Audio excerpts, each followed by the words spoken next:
Hello and welcome to Freedom Entrepreneurship, where we are answering one question. How can we have both growth and freedom?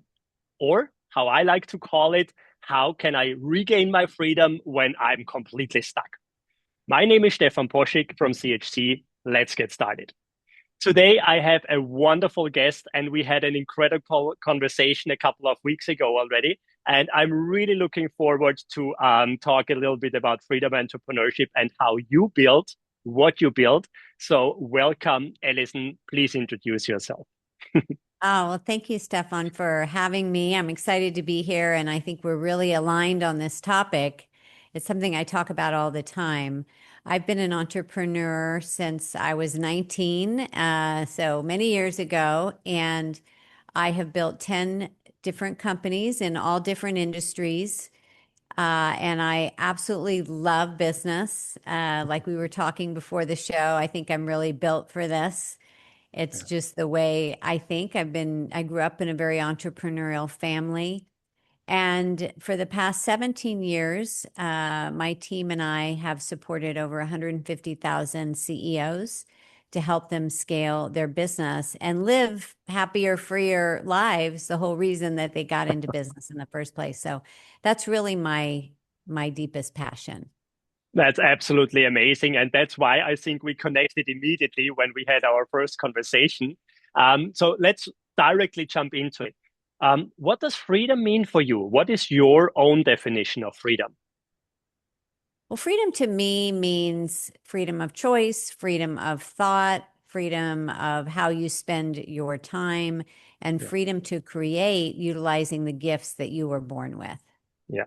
That's amazing. And was it always like that, or did you get into a lot of tough situations in your 10 companies until you got to a point to experience the freedom you have now or you wanted to build? Well, if you're not on that entrepreneurial roller coaster at some point, I mean, good on you. But it's, Then it's please let us um, know. We want to know how you can avoid it. I don't know. I think it's really necessary because it's where you grow. And I mean, you could have people tell you all day long, but it's another thing to be on that ride yourself. It's exhilarating at the top, and then, it's like your stomach goes up your throat as you're going down. But that's how you gain your resilience. That's how you learn to make better choices. And it's also on the down is when you learn to embrace those moments too, because what I find is it always steers you in a better direction. Oh, yeah. And so, but I've had many of those times over the years. My first company was a full service advertising and PR firm. And I teach scaling now, but I didn't know how to scale back then. And I was the opposite of freedom then because even though I had a team, I was like the control freak and, like the ringleader and felt like I had to have my eyes on everything going in and out Mhm, of the business until I just cracked. Like I couldn't stretch myself any further mhm. and ended up having a terrible car accident from the stress of it all. And so that, I obviously survived that, but it was pretty serious and it was a big wake up call to say, okay, like, is this how you want to live your life? Is this what success is all about? Yeah. So I started from ground zero then and just basically rebuilt my life Yeah. on my terms and also began to really study my clients like Ben and Jerry's and Supercuts and Charlotte Russe at the time that had thousands of employees to understand how does the CEO really need to operate?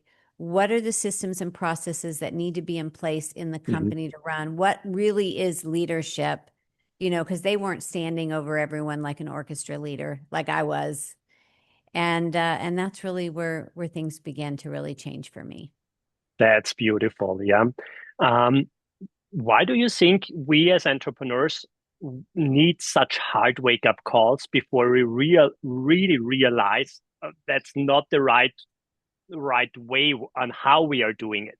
Because I experienced multiple wake up calls myself. And like you shared before, the first 10 years of my entrepreneurial journey, I had no idea what I was doing. I had no idea. I was literally just failing forward before I somehow started to figure it out. Then I could build successful companies, but I built them in the wrong way, that I really got stuck in successful companies, but without any type of freedom. And why do you think we need so hard wake up calls? I mean, you had this terrible car accident. For me, COVID was one of the things that literally wiped out 19 years of building, and I really needed to rebuild from scratch. Why? Yeah. Can it be other different? I think it's just the human condition. Yeah. And I think that we are wired for habit and we know what we know. And we're also so close to a situation and the business can feel like it's our baby, even though it really needs to be an asset separate to us, but we care so much. So we have blinders on. Mhm.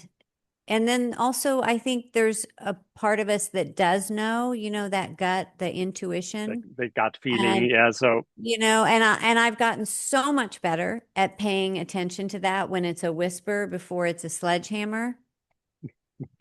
And that's because good. once it's the sledgehammer, you're like, I knew this, Yeah. but I didn't listen. And usually it's because of fear, and we've got all that trash talk going on in our head, or we're listening to people around us that think they know otherwise. So I think it's just when you grow into more self-awareness and you have more clarity on what your priorities are, then you can choose better. But you have to have the courage to do Hmm. that, because it usually means that people are going to fall away, or you're going to go against the grain.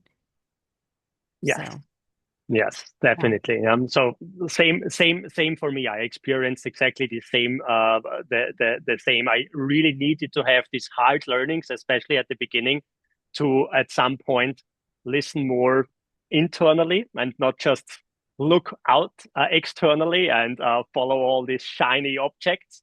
So it's very interesting. What I see with so many small business owners and CEOs, that one thing they are stuck for a very, very long time is sales. So everything is centered around the business owner. I mean, so as long as you're a solopreneur, okay, you need to handle everything on your own anyway.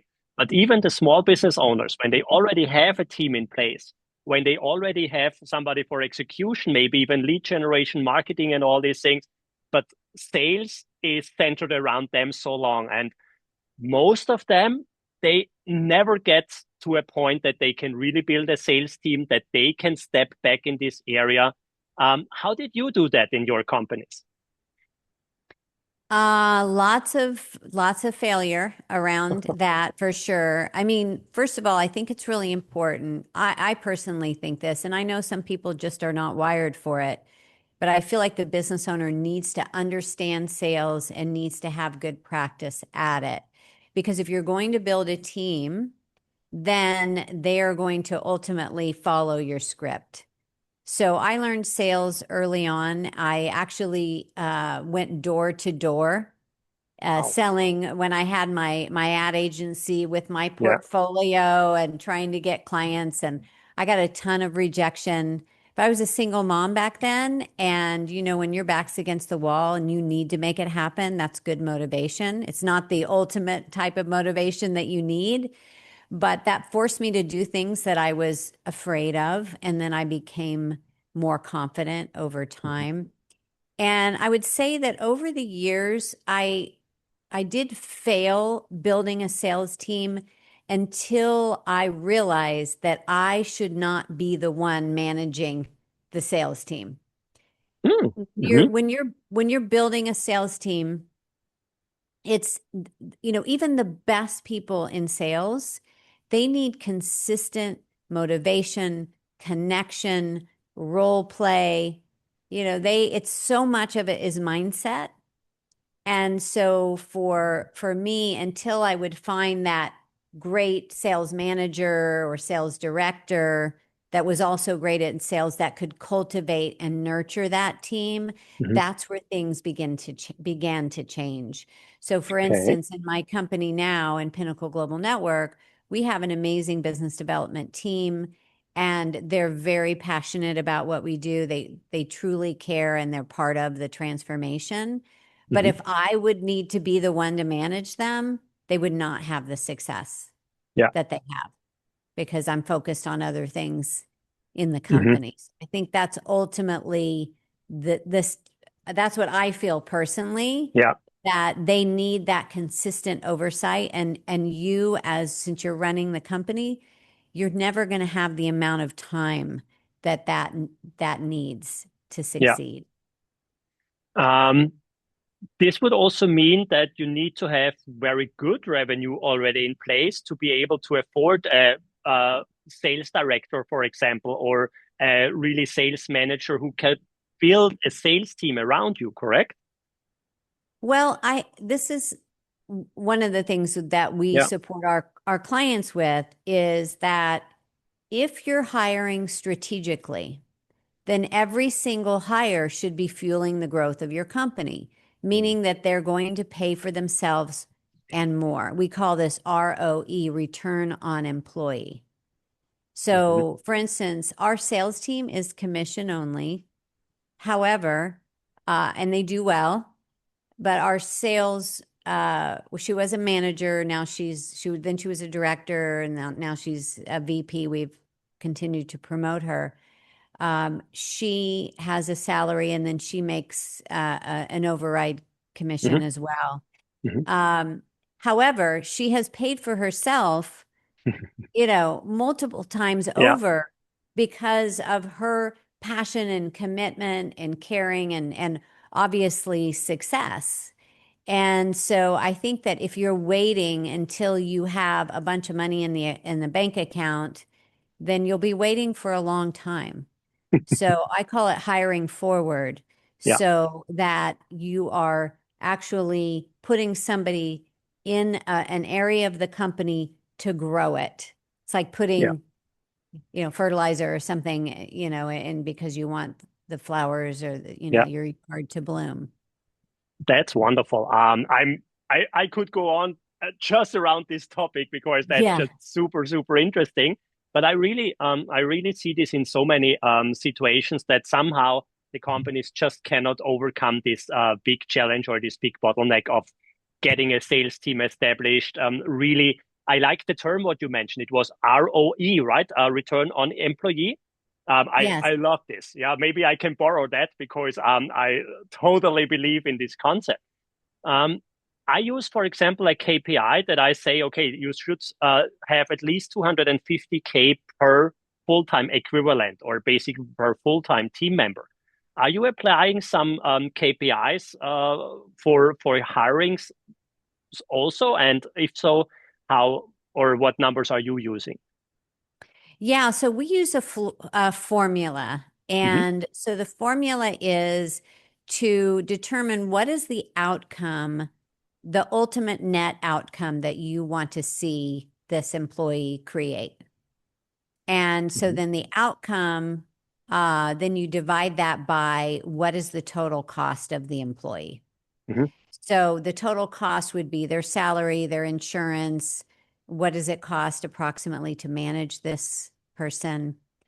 And so you want to see at least a 3 to 10 time return. Hmm. So, for instance, if you hire someone for social media and you say, I want you to post, once or twice a day, that's giving somebody a task. So a task is generally going to get like a one-time ROI or Yeah. negative. But if you say, I I would like to, our intention is that you create $250,000 worth of leads to the pipeline each month. Well, they're going to be thinking more strategically.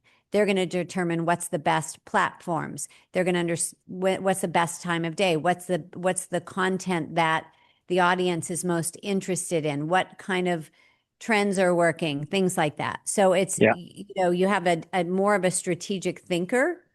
And I think most people, given the opportunity, would prefer to operate that way because it gives them, not only do they have a challenge, but now they can be more creative instead of just following your instructions.